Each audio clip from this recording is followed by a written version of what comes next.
आज के इस लेक्चर में हम इलेक्ट्रिकल मशीन के सिलेबस के बारे में चर्चा करेंगे। इलेक्ट्रिकल मशीन इलेक्ट्रिकल सब्जेक्ट का सबसे कोर सब्जेक्ट है और सबसे इंटरेस्टिंग सब्जेक्ट है। इसके जितने ज़्यादा कॉन्सेप्ट हमारे क्लियर रहें उतना ही अच्छा हमारे कंपटीशन के लिए रहता है। सबसे पहला इलेक्ट्रिकल मशीन में सब्जेक्ट है इलेक्ट्रोमैकेनिकल एनर्जी कन्वर्जन प्रिंसिपल।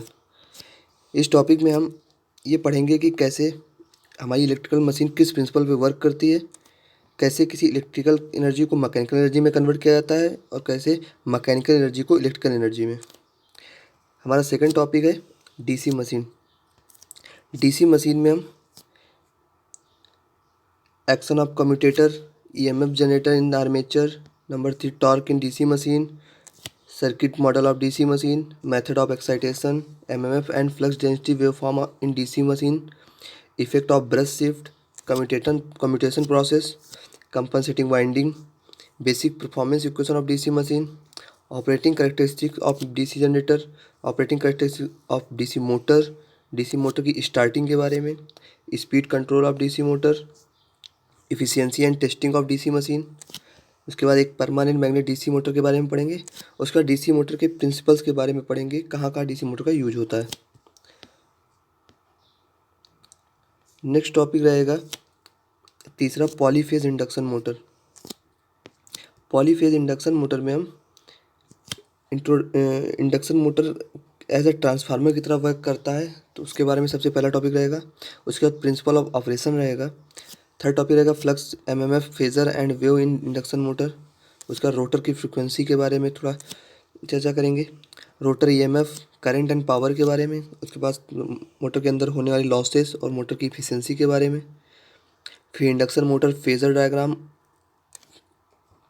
उसके बाद इंडक्शन मोटर के इक्विवेलेंट सर्किट के बारे में, एनालिसिस ऑफ इक्विवेलेंट सर्किट के बारे में, operating characteristics of induction motor, determination of equivalent circuit parameters, power factor control of this phase induction Motors.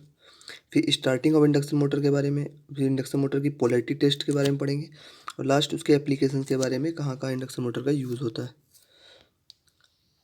Fourth topic हमारा रहेगा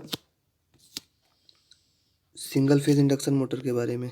सिंगल फेज मोटर्स में single phase induction motor, single phase reluctance motor होता है, hysteresis motor भी होती है, कई सारी सिंगल फेज मोटर आती हैं, उसके बारे में चर्चा करेंगे। फिफ्थ पॉइंट रहेगा हमारा polyphase synchronous motor. Synchronous motor में हम सिंक्रोनस जनरेटर और सिंक्रोनस मोटर के बारे में पढ़ेंगे। सिंक्रोनस मशीन में सिंक्रोनस जनरेटर या फिर अल्टरनेटर और सिंक्रोनस मोटर।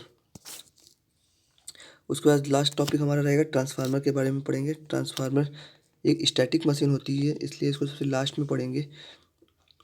ट्रांसफार्मर के अंदर हम लोग ट्रांसफार्मर के कंस्ट्रक्शन के बारे में, प्रिंसिपल ऑफ ट्रांसफार्मर एक्शन के बारे में, उसके बाद आइडियली टू वाइंडिंग ट्रांसफार्मर के फेजर डायग्राम, ट्रांसफार्मर की रेटिंग, इक्विवेलेंट सर्किट ट्रांसफार्मर का, ट्रांसफार्मर के ओपन सर्किट और short circuit test, the per unit system के बारे में पढ़ेंगे। उसके बाद voltage regulation of transformer, transformer के लॉसेस और इफिशियंसी के बारे में, उसका ट्रांसफार्मर की टेस्टिंग के लिए। फिर आता है एक ऑटो ट्रांसफार्मर, उसके बारे में पढ़ेंगे पूरा डिटेल से। फिर ट्रांसफार्मर के पैरेलल ऑपरेशन के बारे में पढ़ेंगे, जब लोड बढ़ जाता है तो ट्रांसफार्मर को पैरेलल में लगा करके कैसे उसको ऑपरेट कराया जाता है। ट्रांसफार्मर में टैप चेंजर यूज होता है, उसको कैसे ऑपरेट करते हैं उसको पढ़ेंगे। उसके बाद थ्री फेज ट्रांसफार्मर के बारे में पढ़ेंगे और लास्ट होगा ट्रांसफार्मर की नॉइज़ के बारे में पढ़ेंगे। ट्रांसफार्मर में एक प्रकार की नॉइज़ होती है, वो किस वजह से होती है। इतना सिलेबस हम लोग चर्चा करेंगे इस इलेक्ट्रिकल मशीन के प्लेलिस्ट में। बारी बारी से सभी टॉपिक के लेक्चर पढ़ते रहेंगे। आप हमारे वीडियो को देखते रहें। ऊपर बेल आइकन आ रहा है, उसमें हम नेटवर्क थ्योरी के कई लेक्चर उसमें डाल चुके हैं, आप वहाँ से आप नेटवर्क थ्योरी के कॉन्सेप्ट क्लियर कर सकते हैं। चैनल को सब्सक्राइब जरूर कर लें। Thank you.